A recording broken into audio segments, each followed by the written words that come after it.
উন্নয়ন দৃশ্যমান করতে গিয়ে বিগত আওয়ামী লীগ সরকারের আমলে তড়িঘড়ি করে নেওয়া হয় শত শত প্রকল্প, যার অনেকগুলো এখন গলার কাটা হয়ে দাঁড়িয়েছে। এর মধ্যে অন্যতম চট্টগ্রাম শহরের লালখান বাজার হতে শাহ আমানত বিমানবন্দর পর্যন্ত এলিভেটেড এক্সপ্রেসওয়ে নির্মাণ প্রকল্প। চট্টগ্রামবাসীকে উন্নয়নের চমক দেখাতে প্রকল্পটি নেওয়া হলেও এটি এখন তাদের জন্য দুর্ভাগ্যের কারণ হয়ে দাঁড়িয়েছে। পূর্ণাঙ্গ নকশা না করেই প্রকল্প নেয়ার কারণে ৩ দফায় প্রকল্পের ব্যয় বাড়ছে ১,০৬৪ কোটি টাকারও বেশি।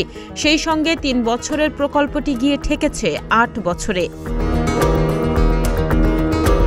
চট্টগ্রাম উন্নয়ন কর্তৃপক্ষের এলিভেটেড এক্সপ্রেসওয়ে প্রকল্পের নতুন নকশা ও পরিকল্পনার কারণে বর্ধিত ব্যয় ও মেয়াদের মুখোমুখি হয়েছে। প্রথম সংশোধনীতে ব্যয় বাড়িয়ে ৪,২৯৮ কোটি ৯৫ লাখ টাকা করা হয়। তবে দ্বিতীয় সংশোধনীতে আরও ১৬ কোটি ৪৫ লাখ টাকা বাড়িয়ে ৪,৩১৫ কোটি ৪০ লাখ টাকায় উন্নীত করা হয়েছে। বলা হচ্ছে, মূল নকশা ও পরিকল্পনার ত্রুটির কারণে প্রথমে ডিজাইন পরিবর্তন করতে হয়েছে, যার ফলে ব্যয় ও মেয়াদ দুটোই বৃদ্ধি পেয়েছে। বিভিন্ন সমস্যার কারণে চট্টগ্রাম বন্দরের অ্যালাইনমেন্ট পরিবর্তন করতে হয়েছে এবং নতুনভাবে ভূমি অধিগ্রহণ, বিদ্যুতের লাইন স্থানান্তর সহ ব্যয়বহুল কাজগুলো করা হয়েছে। বর্তমানে আর্থিক অগ্রগতি ৮৭.৫১% এবং বাস্তব অগ্রগতি ৯১%। তবে প্রকল্পের কাজ শেষ হতে আরও ৬ মাস লাগবে।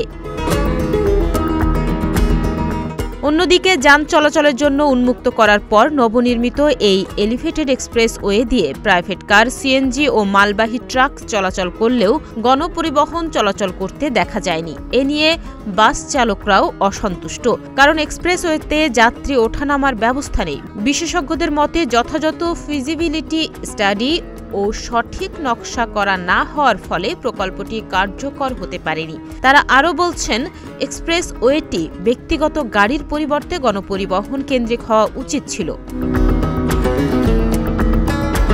এদিকে এক্সপ্রেসওয়ের র্যাম্প সংখ্যা কমানো হয়েছে, যার ফলে নগরীর যানজট নিরসনে খুব একটা কাজে আসছে না। প্রকল্প সংশ্লিষ্টদের মতে সঠিক পরিকল্পনা ও স্টেক হোল্ডারদের সাথে সমন্বয় করলে প্রকল্পটি আরও কার্যকর হতে পারত।